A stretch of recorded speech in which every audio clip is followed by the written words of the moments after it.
Dios de amor, justo y redentor,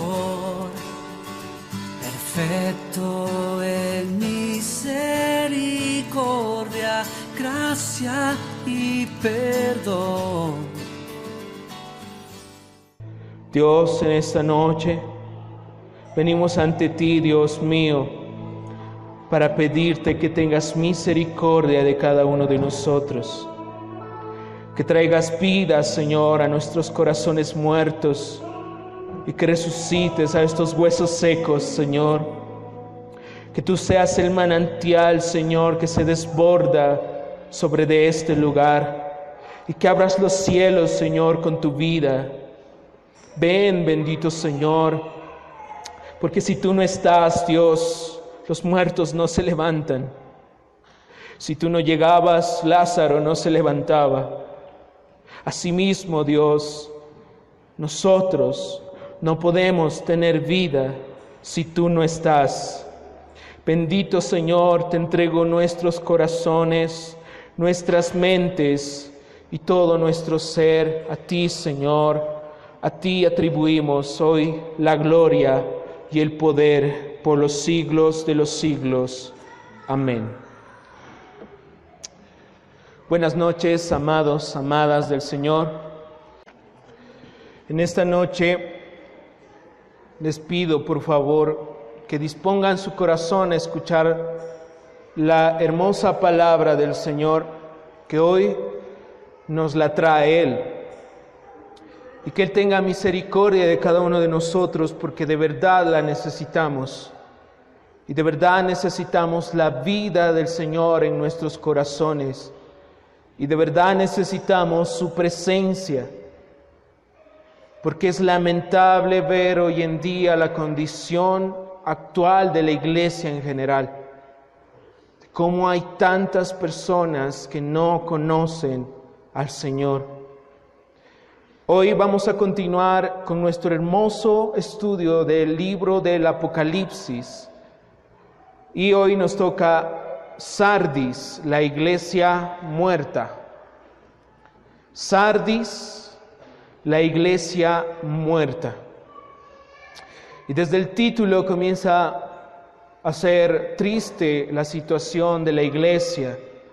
Y aún más cuando leamos la carta que el Señor Jesús le envía a esta iglesia. Y para eso vayamos al libro del Apocalipsis, capítulo 3, verso del 1 al 6.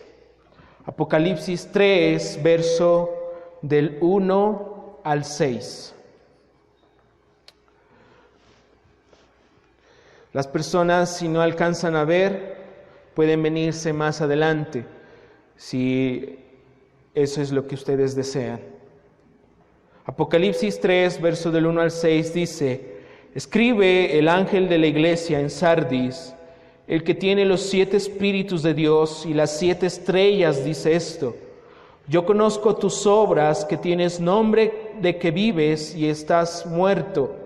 Sé vigilante y afirma las otras cosas que están para morir, porque no he hallado tus obras perfectas delante de Dios. Acuérdate, pues, de lo que has recibido y oído, y guárdalo y arrepiéntete. Pues si no velas, vendré sobre ti como ladrón, y no sabrás a qué hora vendré sobre ti. Pero tienes unas pocas personas en Sardis que no han manchado sus vestiduras, y andarán conmigo en vestiduras blancas, porque son dignas. Verso 5. El que venciere será vestido de vestiduras blancas, y no borraré su nombre del libro de la vida, y confesaré su nombre delante de mi Padre y delante de sus ángeles. El que tiene oído, oiga lo que el Espíritu dice ¿a qué? A las iglesias. Muy bien, vamos a empezar en esta noche. Y vemos aquí la trágica o la más triste de las cartas, de las 7 cartas escritas que vienen de parte del Señor. A Sardis le llega la carta más triste, porque es una carta donde el Señor lo confronta como muerto. Ahora, la situación de muchas iglesias se parece a las estrellas y galaxias, ¿sí? En verdad, la gran distancia que hay entre estrellas, ¿sí?, es una medida que los científicos lo han hecho como años luz. Un año luz es la distancia que recorre la luz de un punto a otro a más de 300,000 kilómetros por segundo. Así que si una estrella se encuentra a 30 años luz de nuestro planeta, ¿sí?, y hubiera explotado y desaparecido hace 5 años, hace 5 años esta estrella hubiese explotado, no podríamos decirlo desde la Tierra. Hasta los próximos 25 años, aunque esta estrella ya no existe, la luz de esa estrella seguirá brillando como si nada hubiera pasado. Entonces, cuando pasen 25 años, ahí apenas nos daríamos cuenta de que esa estrella había explotado. Y esa es la condición de muchas iglesias hoy en día, que brillan y que fueron el reflejo de su pasado. Pero las tinieblas espirituales de las falsas enseñanzas o falsas doctrinas y la vida de pecado que ellos se permitieron, ¿sí?, extinguieron su luz como una estrella. La iglesia Sardis era una de ellas. Tenía reputación de estar viva, se lo dijo el Señor, pero estaba ¿qué? Muerta. De todas las cartas de estas 7 iglesias, la de Sardis es la más triste, porque se podría llamarla, o se la apodaba, la primera iglesia de las cizañas. Era una iglesia dominada por el pecado, la incredulidad, la falsa doctrina, como la higuera que no daba fruto en la historia de Jesús, la cual el Señor la maldijo y la cortó y se secó. ¿Se acuerdan? Asimismo era Sardis, una iglesia que estaba muerta. La iglesia de Sardis estaba en el tiempo de Juan, o sea, al mismo tiempo del apóstol Juan, esta ciudad y esta iglesia existía, pero estaba muerta. Y repleta o representa a las iglesias muertas del pasado y a las iglesias muertas de hoy en día. Es tristemente que la iglesia Sardis representa a las iglesias que están muertas hoy en día. Así que, hermanos, hoy vamos a ver cómo es muy triste ver cuando el Señor se presenta ante una iglesia y le dice: tú estás muerta. Y hoy no deseo demorarme mucho, porque el Señor ha puesto en mi corazón que al final de este mensaje intercedamos, porque es necesario, y lo vamos a descubrir por qué. Al final de nuestra vida, todo depende de Dios. Tus hijos dependen de Dios. Tu familia depende de Dios y esta iglesia depende de Dios. Y por eso vamos a interceder. Amén. Así que vamos a desarrollar los mismos puntos que hemos visto antes: el escritor, la ciudad, etcétera, que ya hemos visto y ustedes lo saben. Y vamos primeramente con el escritor. Y para eso vamos al libro de Apocalipsis 3:1 y vamos a tomar la parte C. Dice: escribe al ángel de la iglesia en Sardis, el que tiene los 7 espíritus de Dios y las 7 estrellas, dice esto: yo conozco tus obras, que tienes nombre de que vives y estás muerto. Y nosotros hoy en esta noche vamos a tomar en este punto el que tiene los 7 espíritus de Dios y las 7 estrellas, dice esto. Muy bien. Entonces ahí podemos ver que la frase 7 espíritus, ¿sí?, que los vemos ahí, y que ya lo vimos anteriormente, ¿se acuerdan? Los 7 espíritus, no quiere decir que existan 7 espíritus santos, sino que primero puede ser la manifestación del Espíritu en sus 7 formas, y para eso vamos a Isaías 11:2. Isaías 11:2, para que ustedes lo recuerden. No se pierdan del libro del Apocalipsis, por favor.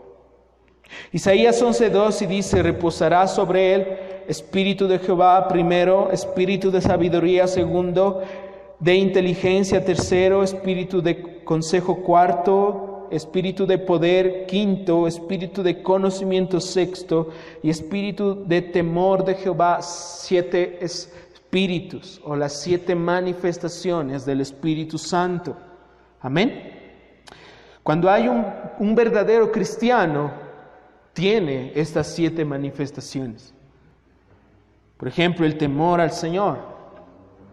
Una persona que no ha conocido al Señor no puede experimentar ninguno de estos 7 ministerios del Espíritu. Pero una persona que se ha encontrado verdaderamente con el Señor comienza a experimentar esta vida en abundancia en el Espíritu, porque esta es la verdadera vida en abundancia. Amén. Ahora también esta frase puede significar o se refiere al Espíritu en forma simbólica, como un candelabro, como está descrito en Zacarías 4, del 1 al 10, lo pueden leer en su casa. Zacarías 4, del 1 al 10, demuestra ahí que el Espíritu Santo está como un candelabro en medio de la iglesia, en medio de nosotros, dando vida a nuestros corazones. ¿Sí? Así que Jesús, nuestro Señor, es representado en su iglesia por medio del Espíritu Santo. En otras palabras, le está diciendo a la iglesia en Sardis: esto es lo que te falta, el Espíritu. Si una iglesia no tiene el Espíritu Santo, está muerta, porque solo el Espíritu del Señor puede dar vida. Amén. La frase también ahí, las 7 estrellas, como ya lo habíamos dicho, son los 7 mensajeros o ancianos o pastores que probablemente llevaron cada uno una copia del libro del Apocalipsis a sus iglesias. Entonces esta presentación de Cristo a la iglesia de Sardis no la hace como el juez divino, como lo hizo con Tiatira, sino que la hace ver con más severidad. ¿Por qué? Porque, como les digo, les está diciendo: a ustedes les falta algo, les falta el Espíritu. Y yo soy el que doy el Espíritu, les está diciendo Jesús. Así que esta forma es de presentarse, le recordó a la iglesia que le faltaba eso, tener vida. Por eso se presentó de esa manera. ¿Sí? Vamos a lo que es la iglesia. Vamos a ver. La iglesia es Sardis, como dice en Apocalipsis 3. Entonces, primero, no se detalla en las Escrituras o no hace referencia a esta iglesia, sino que es muy probable que haya sido fundada como parte del ministerio del apóstol Pablo en Éfeso. Ustedes recuerdan que Óscar habló de esto, que el apóstol Pablo tuvo un gran ministerio en Éfeso y abrió muchas iglesias, ¿verdad? La persona más importante de la iglesia en Sardis se llamó Malitón. Malitón.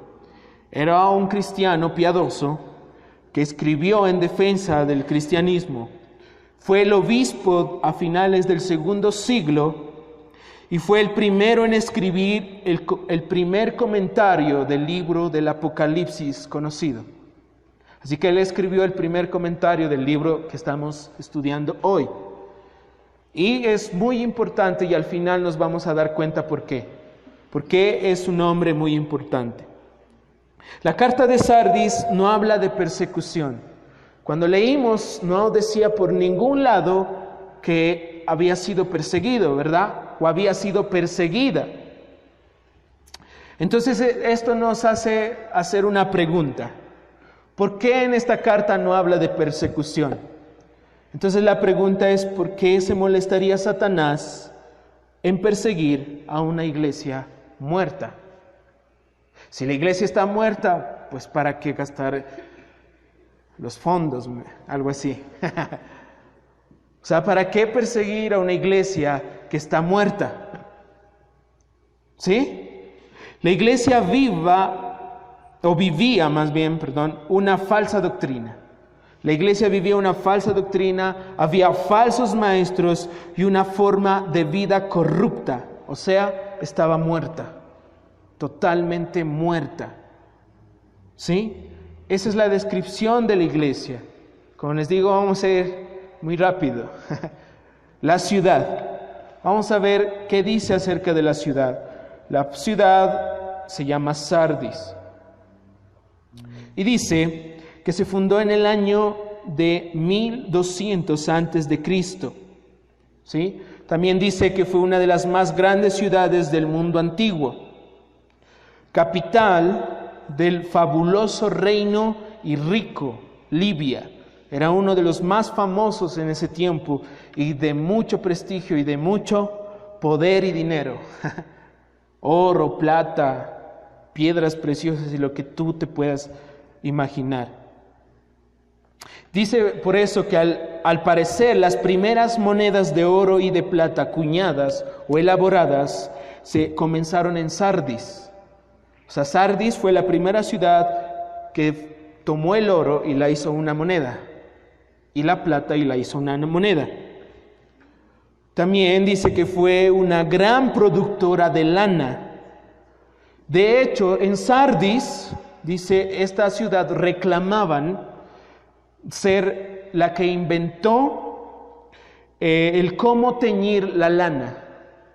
O sea, eran expertos y era su oficio. ¿Sí? También dice que en una colina del monte Etmolos, a 500 metros de altura sobre el nivel del valle que existía ahí, se encontraba Sardis. ¿Sí? Entonces, su ubicación hacía que la ciudad fuera casi impenetrable. ¿Sí? Les cuento, o sea, Sardis estaba en una montaña, así, una montaña, y estaba en la punta de la montaña. O sea que sus murallas alrededor eran imposibles de penetrar. Solo un escalador profesional lo podría hacer, y eso con riesgos de morir, porque era tan empinado y era un vacío absoluto que los enemigos jamás pudieron o podrían entrar a esa ciudad. ¿Sí?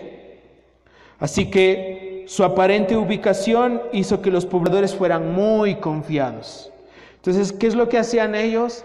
Eran su ejército solo ponerlo en guardia en la entrada, porque ahí era la única manera de entrar a esa ciudad.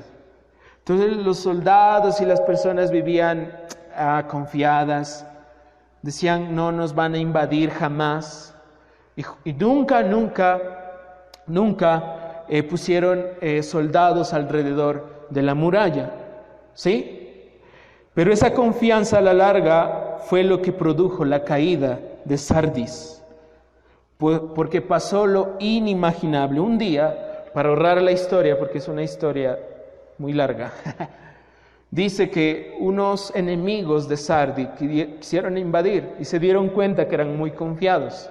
Así que fueron en la noche y diestros escaladores subieron por los lados en la noche. Todo el ejército y la guardia estaba concentrada en la entrada. Y se dice que hasta un niño podría haber matado a esos soldados que subían por ahí, porque era fácil. Pero como eran tan confiados, no había nadie. Entonces subieron y comenzaba la invasión y quedó invadida. Luego nuevamente ocurrió eso con otro ejército. ¿Sí? Así que Sardis era así, una ciudad muy confiada. También en la ciudad se celebraban las aguas termales, o las aguas termales, así como en Tufiño, ¿sí? eran como unos lugares dedicados a dioses paganos. Y increíblemente ellos iban a celebrar ahí y creían ellos, los ciudadanos de Sardis, creían que los dioses tenían el poder, ¿sí? El poder de dar vida a los muertos, algo irónico, ¿sí? Porque era una ciudad con una iglesia muerta. O sea, ellos creían que esas aguas termales las usaban sus dioses paganos para darles vida. Como les digo, algo irónico en una ciudad donde existía una iglesia muerta. Así que eso en cuanto a la ciudad. Vamos ahora al reproche. Vamos lo que dice Apocalipsis 3, 1d y 2b. Unidos, aquí ya lo tienen unido al verso. Queda así, dice: yo conozco tus obras, que tienes nombre de que vives y estás ¿qué? Muerto, porque no he hallado tus obras perfectas delante de Dios. Bueno, si nosotros leemos esta porción, primeramente en la carta del Señor, no detalla las obras a diferencia de otras iglesias. Si ustedes vuelven a leer lo que ya hemos estudiado, en Éfeso, ¿qué le dice? Tú pruebas a los que dicen ser apóstoles y no lo son, y haces esto y aquello, ¿verdad? Y luego le dice: pero tengo una cosa contra ti, y así a cada una de las iglesias, ¿verdad? Pero en este caso es tan severa la condición de esta iglesia que el Señor dice directo o va al grano. Dice: yo conozco tus obras, y hasta ahí. Que tienes nombre de que vives, pero que dice: estás muerto porque no ha hallado tus obras perfectas delante de Dios. Aunque ¿saben qué? Apariencia tenía la iglesia de que hacía obras excelentes. Ellos podían engañar a los hombres, pero jamás engañarían al omnisciente Jesús, nuestro Señor, que le dijo que estaba muerta. Mientras hombres pudieron haberle dicho: wow, es una iglesia hermosa, el Señor le dijo: estás muerta. ¿Sí? Y la muerte espiritual de esta iglesia y de muchas iglesias hoy en día tiene una causa fundamental, que es el pecado. Es la causa fundamental que tienen todas las iglesias que han muerto y las personas que han muerto. ¿Sí? Por eso en el Nuevo Testamento siempre esto está ligado. Así que vamos a Colosenses, capítulo 2, verso 13. ¿Qué nos dice Colosenses, capítulo 2, verso 13 acerca de esta condición? ¿Por qué estas iglesias han muerto? Y miren lo que dice el Señor. Dice: a vosotros, estando muertos en pecados y en la incircuncisión de vuestra carne, os dio ¿qué? Vida juntamente con Él, perdonándoos todos los pecados. ¿Quién dio vida? El Señor, nuestro Dios. Él da vida a los corazones muertos. Él da vida a corazones que no tienen esperanza. Pero es lamentable ver hoy la condición de la iglesia tan deplorable, de ver que permiten el pecado, de ver que no hay confrontación del pecado. La cantidad de ministros, pueden ser de alabanza, ministros aquí predicando, que viven una vida doble, hipócrita. Se suben con pecado a ministrar. Se suben con cosas horrendas en su corazón y predican cosas que ni siquiera han vivido o que ni siquiera conocen. O sea, son vidas dobles, hipócritas, que están predicando en la iglesia. Y la iglesia, lo peor de todo, es que lo permite. Por eso esas iglesias son muertas. Y me gusta, en el comentario de MacArthur, tomo una cita hoy. Y dice el comentarista, Pastor John, la iglesia en Sardis era como un museo, dice, en la que se exhibían animales disecados en su hábitat natural. Todo parece estar normal, pero nada está vivo. El pecado mató a la iglesia en Sardis. Imagínate, me gustó la comparación, porque si tú vas a un museo de animales disecados, ¿qué te vas a encontrar ahí? Te vas a encontrar ahí con un leoncito que lo puedes tocar. Te vas a encontrar con cosas allí, hay mariposas. Yo una vez vi mariposas hermosas. Yo he ido a uno de estos museos. Pero, o sea, es terrible, porque de verdad nosotros vemos, no sé, en el internet, o no sé si ustedes han ido a iglesias muertas, donde parece este museo, donde vas y la hermanita por ahí es como un animal disecado.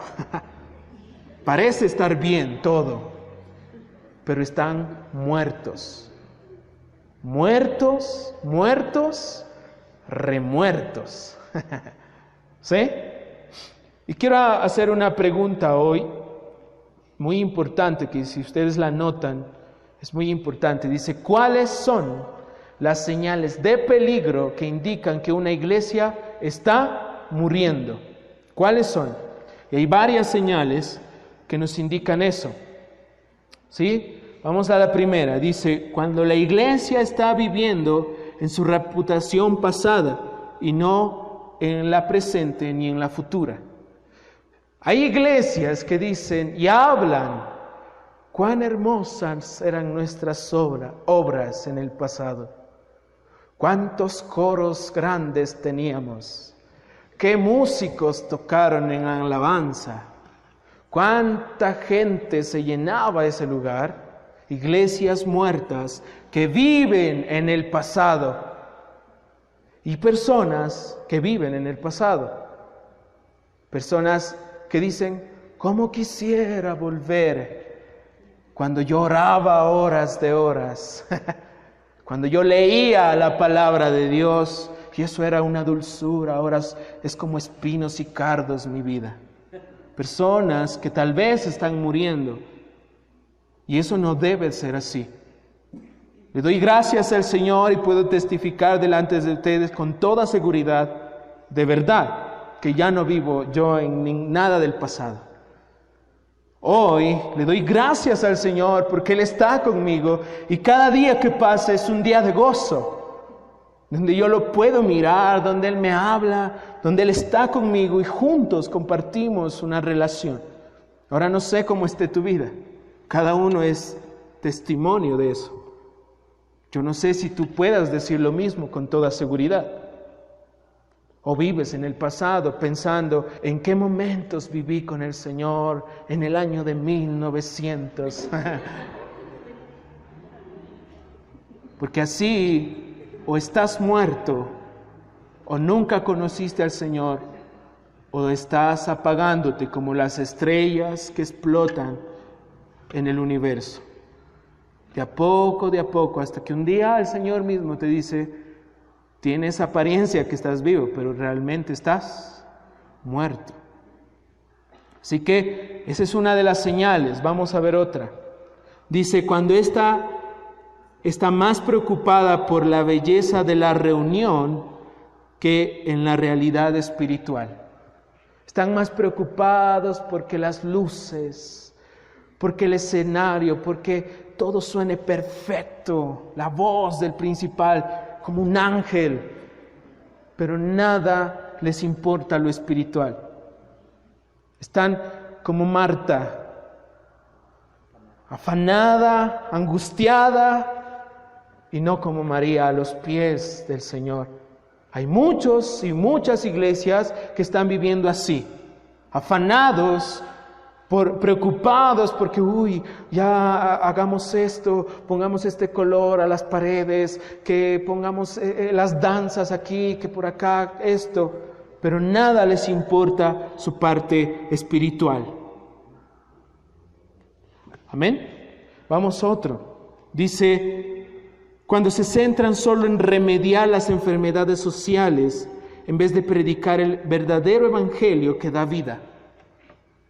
Cuando están solo preocupados en que podemos hacer actividades aquí para ir a vestir al pobre, para dar al huérfano esto, al orfanatorio dar esto, al asilo de ancianos esto.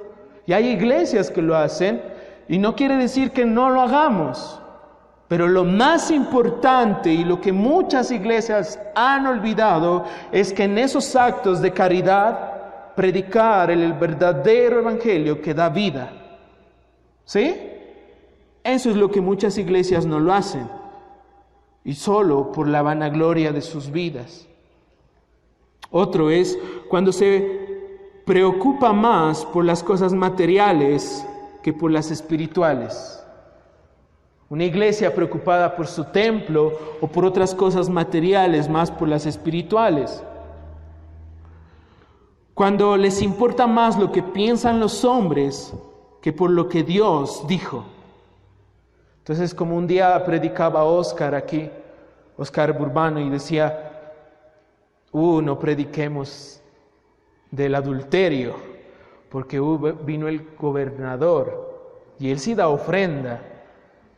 Entonces, no, cambiemos el mensaje. Tocó cambiar el mensaje. Hay iglesias que lo hacen así.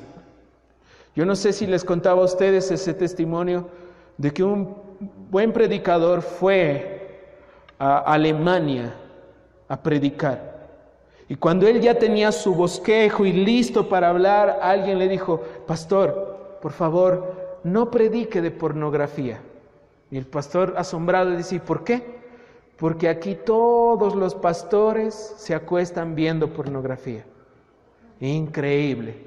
Él dejó, no predicó, se fue, huyó de ahí. Y con dolor en su corazón regresó, muy dolido de lo que había visto y oído. Y hay iglesias muertas que predican a la satisfacción del cliente, a lo que usted quiera. Desate, mijo, desate, vamos. Usted puede declarar, a ver, declare.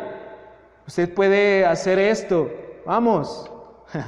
Iglesias muertas, remuertas. Vamos otra.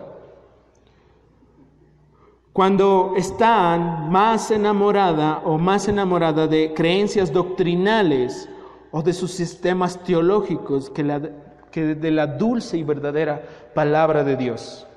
Hay iglesias que se centran tanto en su forma teológica, en la forma de dar un mensaje, se enamoran más de eso que que verdaderamente de esa hermosa y dulce palabra de Dios. ¿Sí?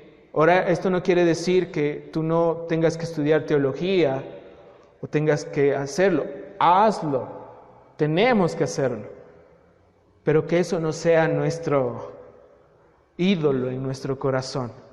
Que la dulce y verdadera palabra de cada mañana cuando tú estás con el Señor sea la que te enamore día tras día. Amén. Y también, cuando pierde la convicción de que cada palabra de la Biblia es la palabra de Dios misma. Hay personas que comienzan a dudar. El Señor me prometió, el Señor dijo, hay esta promesa. ¿Será? ¿Vendrá o no vendrá? ¿Habrá cielo o no? ¿Existirá Dios? Lo peor de todo. Comienzan a dudar de la palabra de Dios, de la veracidad de la palabra, y ahí la iglesia comienza a morir. Amén. Ahora, sin importar cuán grande sea la iglesia, lo hermoso de la música, sus luces, su show, o cuán elegante, elocuente, preparado o bien presentado sea su predicador, al haber dejado o negado la única fuente de vida espiritual, que es la palabra del Señor, esa iglesia está muerta. Hay iglesias grandes, llenas de personas, luces impresionantes, músicos profesionales, pero sin embargo están muertas, con doctrinas de demonios y falsas cosas que enseñan a la gente. Así que la congregación en Sardis hacía obras, pero aquellas obras las declaró el Señor que no eran perfectas delante de Él. No eran perfectas delante de Él. Obras suficientes para dar a la iglesia de Sardis una reputación enorme. ¿Sí? Obras que hacían que los hombres digan, ¡wow, qué iglesia! Pero solo eran movimientos sin sentido y sin vida de cuerpos muertos. Como un héroe se presenta Sansón, ¿verdad? Todos conocen la historia. Sansón, el magnífico, el grande, el poderoso Sansón, el fuerte Sansón, comienza su vida, comienza a derrotar a los filisteos con una fuerza espectacular que todos se admiran, todos dicen, wow, Sansón tan grande. Pero un día no le importó nada llegar a los brazos de su amante. Se enamoró de una filistea, Dalila, y lo dio todo, sin importarle el Señor en lo absoluto. Hasta que un día esta mujer lo convenció de decirle, ¿cuál es tu secreto, Sansón? Y ella dijo, si me cortas el cabello, dejaré de ser fuerte. No le importó el Señor. Y claro, Dalila lo hizo. Y lo más trágico y lo más triste fue cuando llegaron los filisteos y Dalila dijo, hey, Sansón, los filisteos. Y él, voy a luchar con ellos. Y no se dio cuenta siquiera de que el mismo Señor se había ido. De que el mismo Señor se había ido. Ni siquiera fue sensible a la presencia de Dios. Y así también la iglesia en Sardis y muchas iglesias que estuvieron en un día espiritualmente vivas, ahora están ciegas y débiles. Y lo peor de todo, lo peor, es que sin darse cuenta en lo absoluto, ellos ni siquiera sabían, ni siquiera saben, iglesias llenas de multitudes. Nadie sabe ni es sensible que su Dios hace tiempos los dejó. Por eso cuán importante, iglesia, cuán importante es anhelar la vida del Señor hoy. Y hay muchas personas en esta iglesia, en otras iglesias, en la iglesia en general, que ni siquiera saben cuando el Señor no está con ellos. Insensibles, totalmente muertos. Es lamentable ver eso, la condición deplorable de la iglesia. Vamos al elogio. Apocalipsis 3, verso 4. ¿Qué dice? Pero tienes unas pocas personas, dice en Sardis, que no han manchado sus vestiduras y andarán conmigo en vestiduras ¿qué? Blancas, porque son dignas. En medio de esta iglesia, en medio de esto, la palabra dice que unos pocos verdaderos cristianos, que un remanente estaba disperso como flores en un desierto. Eran pocos los hombres que habían guardado sus vestiduras, pero no eran suficientes para cambiar la evaluación que Cristo hizo a esa iglesia. No eran suficientes para que Cristo cambiara de opinión. Él les dijo que estaban muertos. Era una iglesia muerta. El Señor cuida y persevera hasta el final siempre un remanente. Aún en la iglesia más apóstata que tú te puedes imaginar, hay 2 o 3 personas que se dan cuenta de la verdad y Dios los cuida. Y Dios los saca incluso de ahí. Y eso es hermoso. Por ejemplo, leamos Romanos 11, verso del 1 al 5. Romanos 11, verso del 1 al 5. Dice, pues, ¿ha desechado Dios a su pueblo? En ninguna manera, porque también yo soy israelita de la descendencia de Abraham, de la tribu de Benjamín. ¿No ha desechado Dios a su pueblo, al cual desde antes conoció? ¿O no sabéis lo que dice de Elías la Escritura? ¿Cómo invoca a Dios contra Israel, diciendo, Señor, a tus profetas han dado muerte, y tus altares han derribado, y solo yo he quedado, y procuran matarme? Pero, ¿qué dice la divina respuesta del Señor?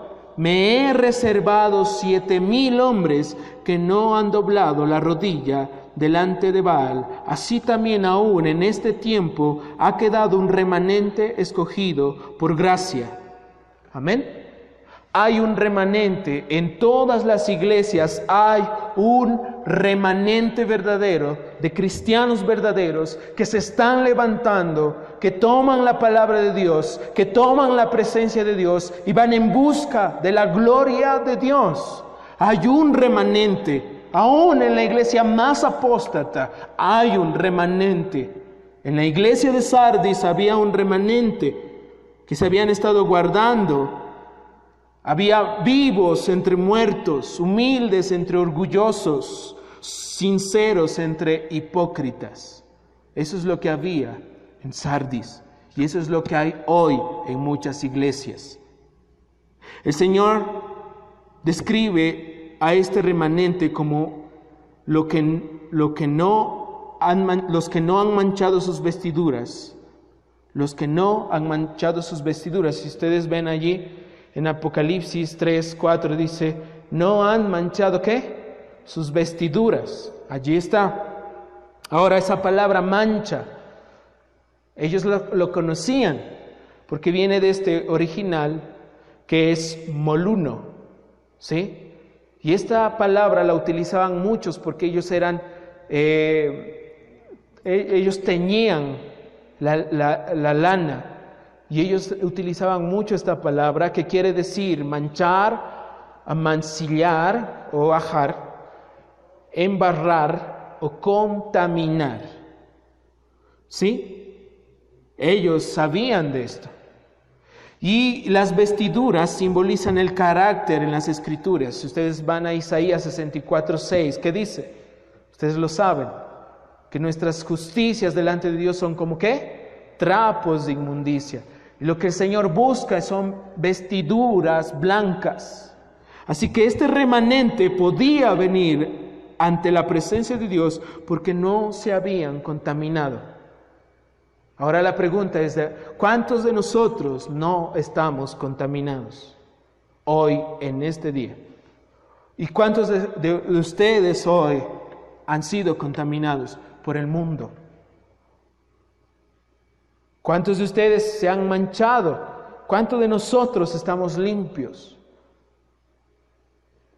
Porque solo, dice el Señor, ¿quién podrá subir al monte del Señor? ¿Quién podrá estar en su lugar santo? Solo el de manos limpias y corazón puro, el que no adora a vanos ídolos y no jura por falsos dioses, dice el salmista. Y las vestiduras son las que el Señor mismo nos ayuda a ponernos. Es por eso que Cristo les dice que andarán conmigo en vestiduras blancas, porque son dignas. ¿Sí? Les dijo a ese remanente, o sea, que a los que tienen ahora santidad y pureza, se les dará perfecta santidad y pureza en el futuro. En el futuro, tú y yo vamos a estar vestidos de blanco, vestiduras blancas, hermosas. Es una gran promesa del Señor. Amén. Es una gran promesa de Él. Pero solo aquellos que se guardan en santidad y en pureza.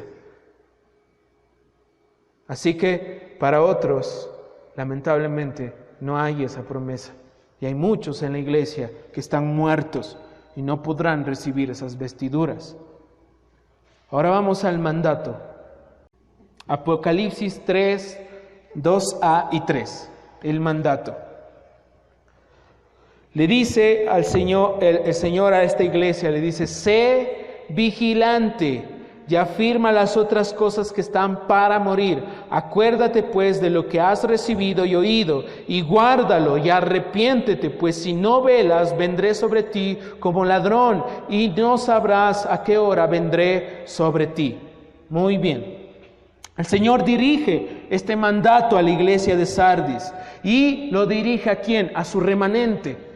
¿Saben por qué? Porque no tiene sentido hablar con un muerto. Está muerto. ¿O cómo vas a hablar tú, a pararte frente a un sarcófago y decirle: hey, levántate muerto? O hazme caso, dime algo. Abuelita, muchos. No, ya no existe. Está muerto. Entonces este mensaje, Cristo lo dirige ¿a quién? A los pocos que están vivos. Y les da algunas cosas que necesitan para despertarse. Porque esta iglesia necesitaba desesperadamente la vida. Necesitaba desesperadamente la vida. Amén. Y vamos a ver 5 cosas en este verso. 5 cosas que les manda a estos cristianos. Primero, ¿sí? Que les dice... En primer lugar, tenían que ser vigilantes. O sea, no podían perder el tiempo. No tenían que ir con la corriente de ese mundo, sino comenzar a caminar en contra de la corriente. Porque una iglesia que está muerta es una iglesia que no penetra el mundo, sino que hace que el mundo penetre en esa iglesia, y es el mundo que la aplaude, que le da la gloria a esa iglesia. Y hay muchas iglesias donde el mundo ha penetrado, las costumbres, las tradiciones. Lo mismo que se hace en el mundo se hace en la iglesia, solo que toman descaradamente la presencia y la palabra de Dios, aún sin Él estar allí. Eso es lo peor. Así que les dice: sean vigilantes. Ustedes tienen que irse en contra de la corriente.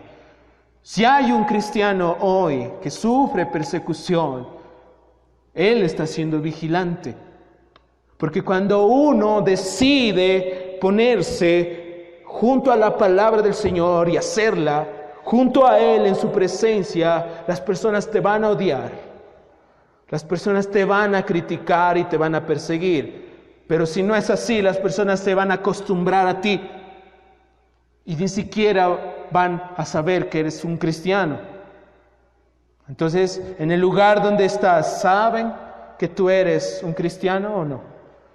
¿E incomodas a la gente? En segundo lugar, ¿sí? Tenían que afirmar las otras cosas que estaban por morir. Esto no se refiere a personas, sino a realidades espirituales que ellos estaban dejando de hacer. Yo me imagino que era un remanente tan pequeño en medio de una iglesia muerta, de personas que se distraían con el mundo, de personas que veían a la iglesia mundanamente. Entonces, yo me imagino que estas personas se reunían a orar, se reunían a ayunar y eran las mismas de siempre. Y los demás no les importaba nada.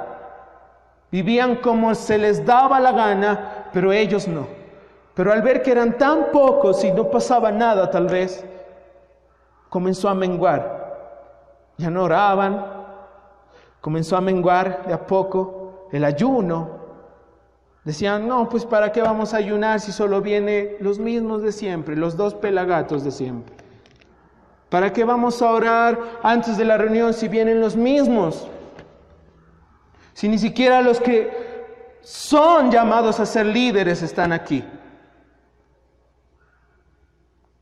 Es una reprensión el ver ahí, el Señor los ve a estos pobres pequeñitos luchando en contra de una gran multitud de muertos que se les abalanza encima.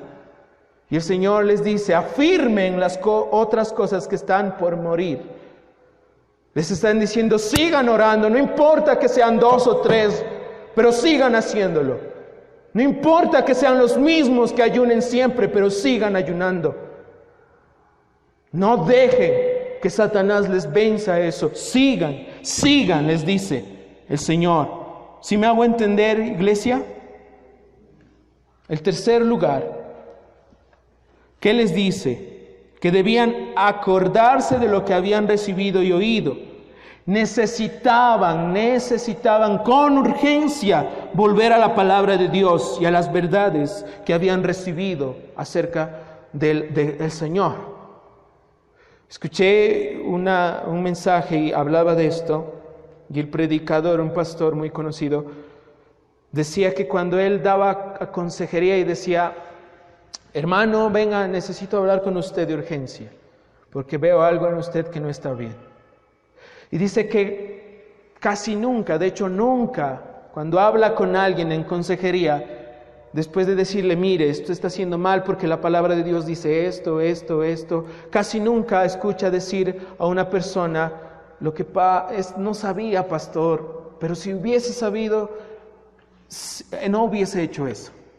Dice que cada vez que va a comenzar una consejería le dice, mira hermano, sé que lo que te voy a decir tú lo sabes, lo has escuchado, lo has visto. Y cuando le dice, has hecho esto, y la palabra dice esto, por lo general el 99% con los que él aconseja dicen así, sí, qué bruto, sí. Sí, lo sabía, pastor, lo hice, lo siento, sí. Porque ya lo han dado. ¿Cuántas reuniones tenemos a la semana? ¿Cuántas horas comenzamos a escuchar la palabra? ¿Cuántos mensajes tú ves? ¿Cuántos hombres de Dios los puedes escuchar o no? ¿Cuántas veces lees libros y libros? Así que el Señor a la iglesia de Sardis, incluso a las iglesias muertas de hoy en día, no les dice, les voy a mandar un nuevo predicador para que les predique de esto, ni les dice tampoco, les voy a enviar una nueva revelación, una profecía, una visión, sino les dice, acuérdate de lo que ya has recibido, de lo que ya ha sido venido a tu vida, de lo que ya te han abierto los ojos algún día. Acuérdate, le dijo a esta iglesia. Y en cuarto lugar le dice, luego de volver a las verdades bíblicas, tenían que guardarlas, porque de nada sirve recordarlas si no somos hacedores de ella. De nada sirve poner aquí a toda la iglesia en un concurso de memoria, dictando memóricamente cartas enteras, si en su vida nada de eso es evidente. Si no aplicamos en nuestras vidas diarias lo que la palabra dice, de nada sirve. Por eso el Señor les dice, deben acordarse de lo que han recibido, y no solo acordarse, sino hacerla. Amén. Y es como lo dice en Santiago. Vamos a Santiago capítulo 1, verso 22 al 24. Esto habla de esto. Es muy importante conocerlo. ¿Qué dice? Pero sed hacedores de la palabra y no tan solo oidores, engañándoos a vosotros mismos.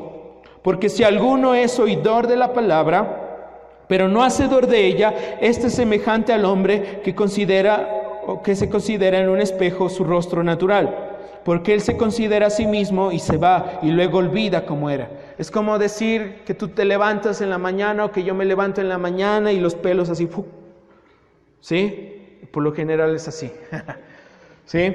Y las chicas ahí, ya me las imagino, algunos lagañosos. Y es como irse ahí de esa manera, verse en el espejo, pero irse. Y en el camino llegar, por ejemplo, al trabajo, así con la cabeza así, y olvidarse de que estás así. Pero el verso 25 dice más, el que mira atentamente en la perfecta ley, la de la libertad, y persevera en ella, no siendo oidor olvidadizo, sino hacedor de la obra, éste será bienaventurado en lo que hace. La persona bienaventurada no somos ahorita ustedes y yo. Usted se transforma en un bienaventurado cuando ha escuchado este mensaje y va y lo hace. Bienaventurado no es el oidor, sino el hacedor. Entonces, ¿cuántos de aquí quieren ser bienaventurados? Pues practique la palabra. Practiquemos la palabra. Y no seamos olvidadizos. Yo recientemente predicaba en Chiles. Les decía, hermanos, ¿qué vimos hace 15 días? Nadie se acordaba. Es lamentable ver eso. Porque es una semilla que cae al lado del camino y Satanás llega, listo, apague. ¿Qué actitud vas a tomar hoy? Como lo digo siempre, ¿vas a mascar el chicle e irte? ¿O qué actitud vas a tomar? Y en quinto lugar, les decía, arrepiéntanse. Deben volver al camino, confesar su pecado y apartarse de él. Si no hacían caso, habría severas consecuencias. ¿Sí? En el verso 3 dice, de Apocalipsis 3, verso 3, si vuelven allí, el verso dice, si no velas, es una advertencia, vendré sobre ti como ladrón y no sabrás a qué hora vendré sobre ti. La frase como ladrón siempre denota juicio. Esa frasecita y como ladrón denota juicio. Y veamos 1 Tesalonicenses 5:2 para que ustedes lo vean. Les leo para que no se pierdan de Apocalipsis. 1 Tesalonicenses 5:2 dice, porque vosotros sabéis perfectamente que el día del Señor vendrá así como ladrón en la noche. Ese día el Señor juzgará. Esto no se refería a la segunda venida. Lo que les decía a la iglesia de Sardis no se refería a la segunda venida, sino a que Él vendría trayendo juicio para destruir a la iglesia en Sardis, si no había un avivamiento. El Señor tuvo misericordia de esta iglesia, miró a ese remanente y les dijo, les doy un camino a seguir, una vía para que ustedes vuelvan y que esta iglesia no sea muerta, sino sea levantada como una iglesia viva, pero si no lo hacen, vendré como ladrón en la noche, como ladrón, a traer juicio y a destruir a la iglesia. Y por eso la única manera de evitar el juicio del Señor, la única, para aquellos que conocen la verdad, pero no la hacen según Hebreos 10. Recuerden, Hebreos 10 dice que aún conociendo la verdad, perseveran en su pecado, ya no hay más sacrificio, sino que solo esperas una expectativa horrible de juicio y fuego eterno. Porque aquel que pisotea la sangre del Cordero de Dios que quita el pecado del mundo, merece muerte. Y si tú conoces esa verdad y aún perseveras en tu pecado, arrepiéntete. Pues debemos andar en el camino de la verdad. Y un verdadero remanente ama al Señor y no lo sigue por miedo, sino por amor. Amén. Vamos al consejo, el último punto en esta noche. Apocalipsis, capítulo 3, verso 2a. O más bien ahí está mal también, perdón. Apocalipsis 3, 5 y 6. Muy bien. Dice, el que venciere será vestido de vestiduras blancas y no borraré su nombre del libro de la vida. Y confesaré su nombre delante de mi Padre y delante de sus ángeles. El que tiene oído, oiga lo que el Espíritu le dice a las iglesias. Como un estímulo, ¿sí?, para este remanente de Sardis y de todas las iglesias, el Señor promete a los cristianos verdaderos vestirlos de vestiduras blancas. Las vestiduras blancas en ese entonces eran para banquetes o ceremonias o momentos gratos. Y las vestiduras blancas que el Señor nos promete es para usarlas en las bodas del Cordero. Vamos a Apocalipsis 19, 7 y 9. ¿Qué dice más adelante?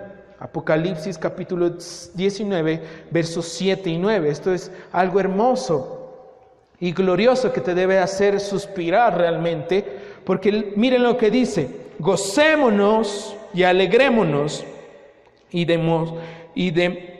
démosle la gloria, porque ha llegado las bodas del Cordero y su esposa se ha preparado, y ella se le ha conocido que se vista de lino fino, limpio y resplandeciente, porque el lino fino es las acciones justas de los santos. Y el ángel me dijo: escribe, bienaventurados los que son llamados a la cena de las bodas del Cordero. Y me dijo: estas son palabras verdaderas de Dios. ¿Cuántos lo creen? ¿Cuántos quieren estar en esas bodas del Cordero? Pues debemos seguir las verdades del Señor, perseverar hasta el final, como lo hicieron los de Esmirna. ¿Se acuerdan? La iglesia perseguida. Perseveraron hasta el final. Y nosotros tenemos esa gran promesa: un día vestirnos de blanco en las bodas del Cordero hermoso. También Cristo promete al verdadero cristiano que Él no borrará su nombre del libro de la vida, sino que confesará su nombre delante del Padre y delante de sus... ¿de sus qué? Ángeles. Muy bien. Si vuelven a Apocalipsis 3, ¿sí? Eso lo dice allí. Ahora, ¿qué significa que Él no borrará su nombre del libro de la vida? Esto no es una amenaza, ¿sí?, de pérdida de salvación.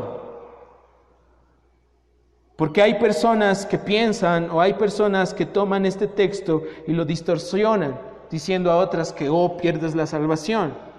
Y no es así. Si hay un verdadero cristiano, es una vez y para siempre.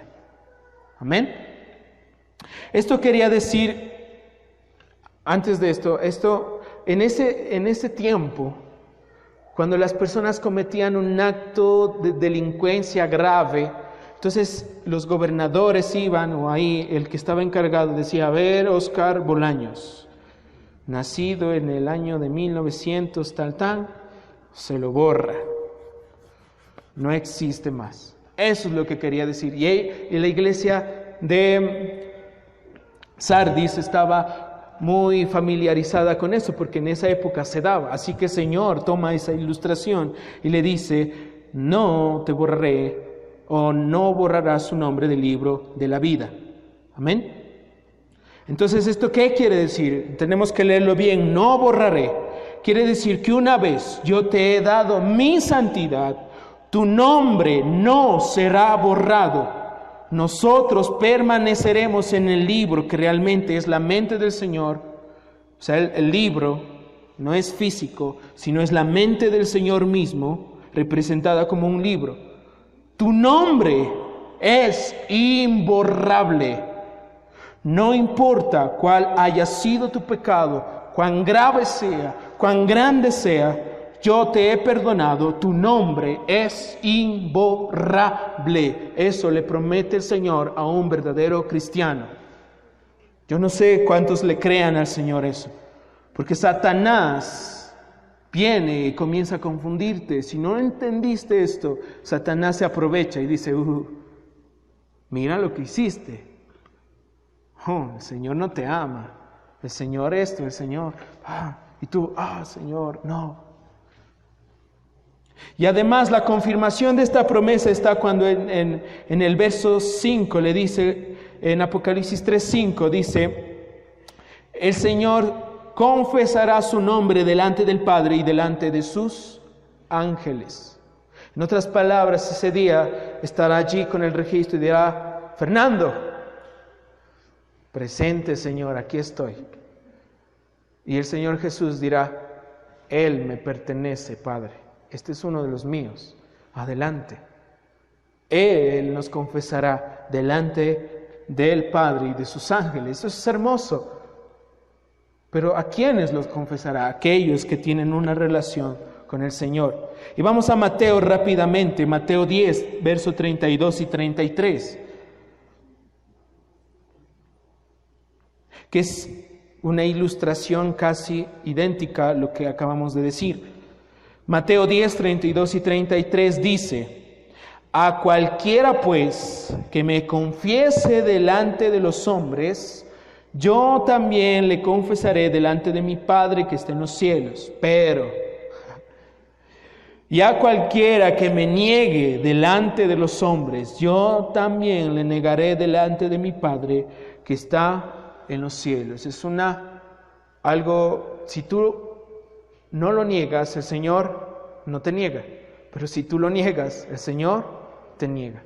Entonces cuídense. Ayer hablaba a unas personas, a unos chicos, y les decía, cuídense de decir cuando les pregunten en su universidad o en el lugar donde estén, ¿y por qué no tomas? ¿O por qué no haces esto? Y solo tú digas, ¿por qué no me gusta? Eso es negar al Señor. Cuando el Señor te ponga de esa manera a prueba, tú tienes que demostrar que le amas, aun si te critican y te lanzan piedras. Eso debería serlo así. Amén. Nunca negarle a Él la gloria y el poder en cualquier cosa de lo que hagas. Y al final de la carta, como el resto de las demás, termina con una exhortación.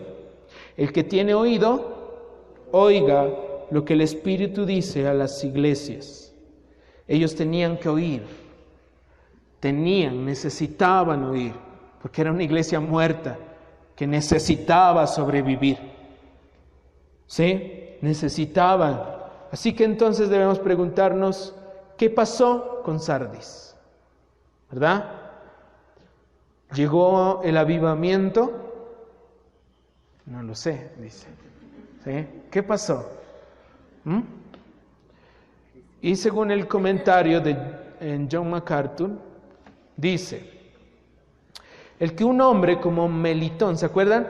Que al principio hablamos de este hombre, que era un escritor, defensor de los cristianos, escribió el primer comentario al libro del Apocalipsis, sirviera como obispo o pastor de Sardis varias décadas después que Juan escribió esta carta, hace pensar que al menos hubo algún avivamiento en Sardis. Que un hombre como él haya dirigido al final de la iglesia esto, hace ver que ese remanente hizo caso a la voz del Señor. Amén. ¿Sí? Entonces, iglesia, yo en esta noche quiero llevarlos a concluir algo muy importante. Y quiero que abramos nuestra Biblia para concluir, para que tú entiendas con todo tu corazón y con toda tu mente qué es lo que pasó contigo. Vamos a Efesios capítulo 2, verso del 1 al 6.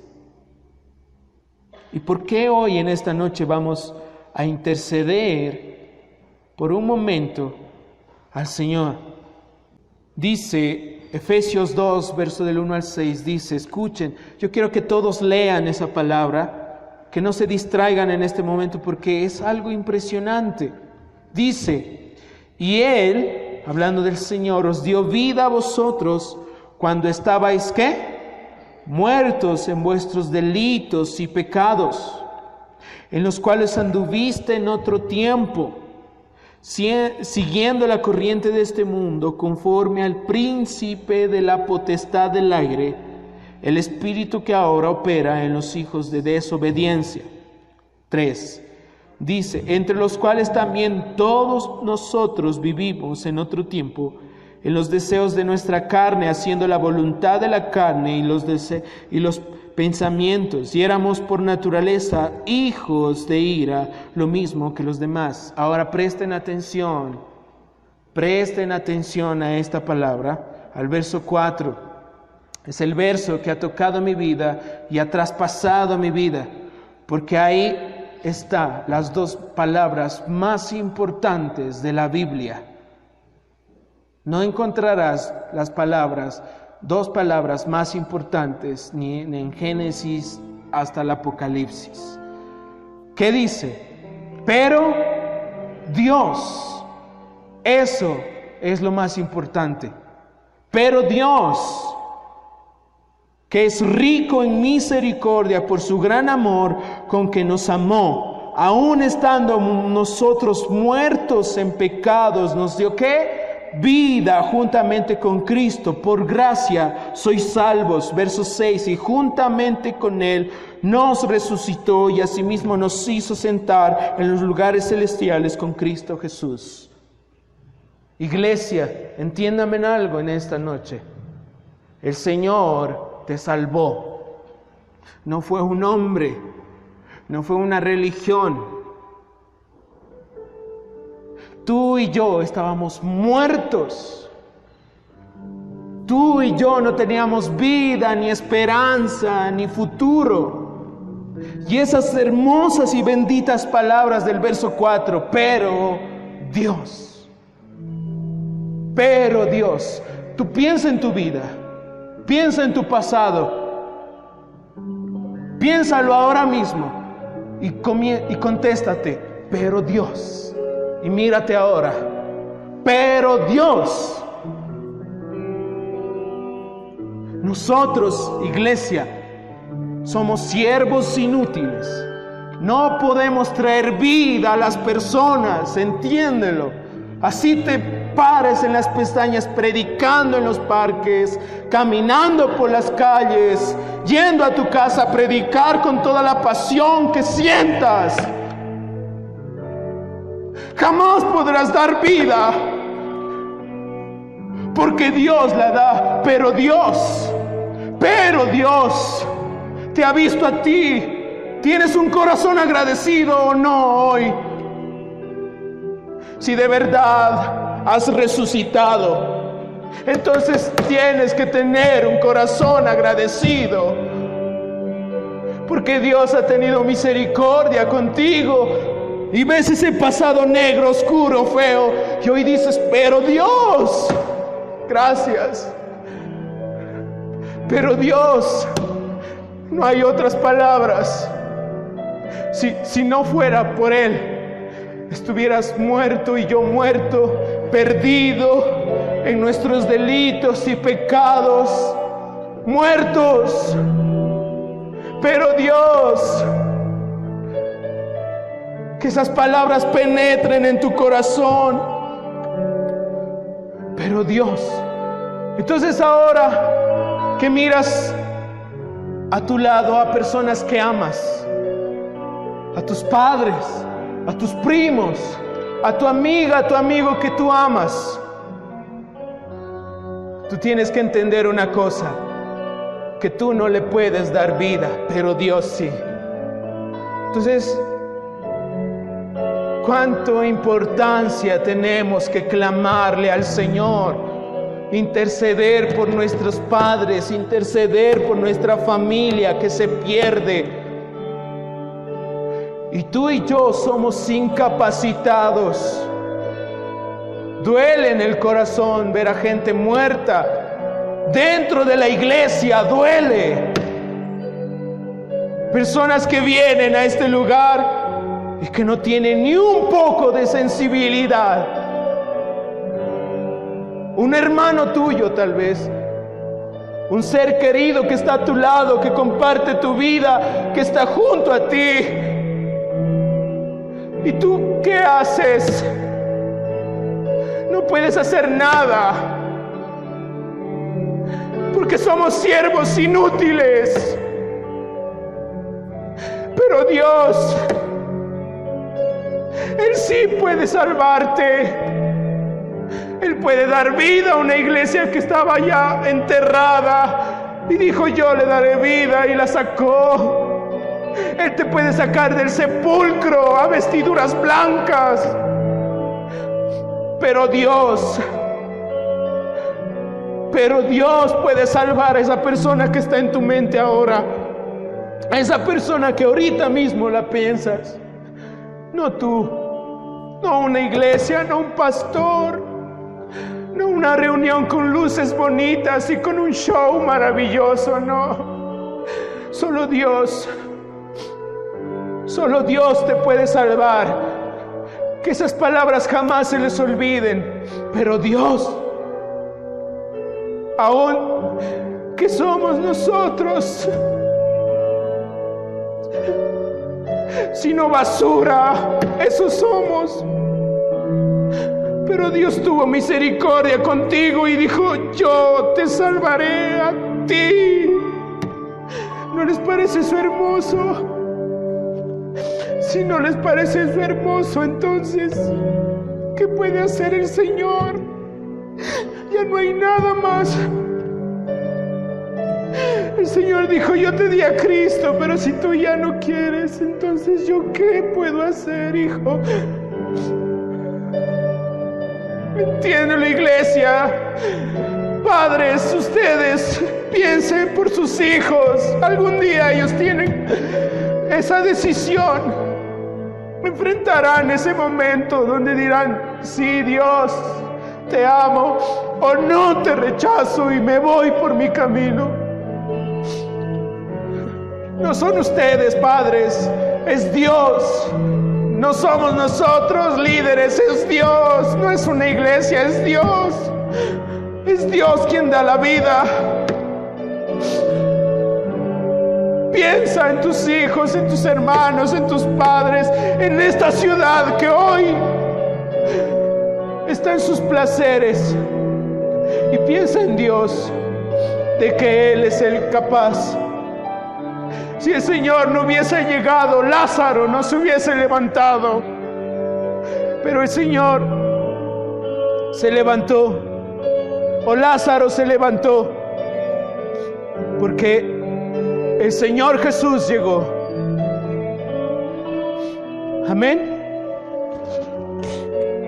En esta noche yo quiero que vengamos, pongámonos de pie, iglesia, y comiences a interceder.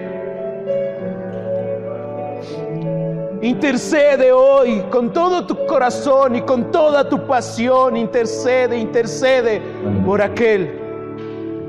Dios de amor, justo y redentor, perfecto en misericordia, gracia y perdón.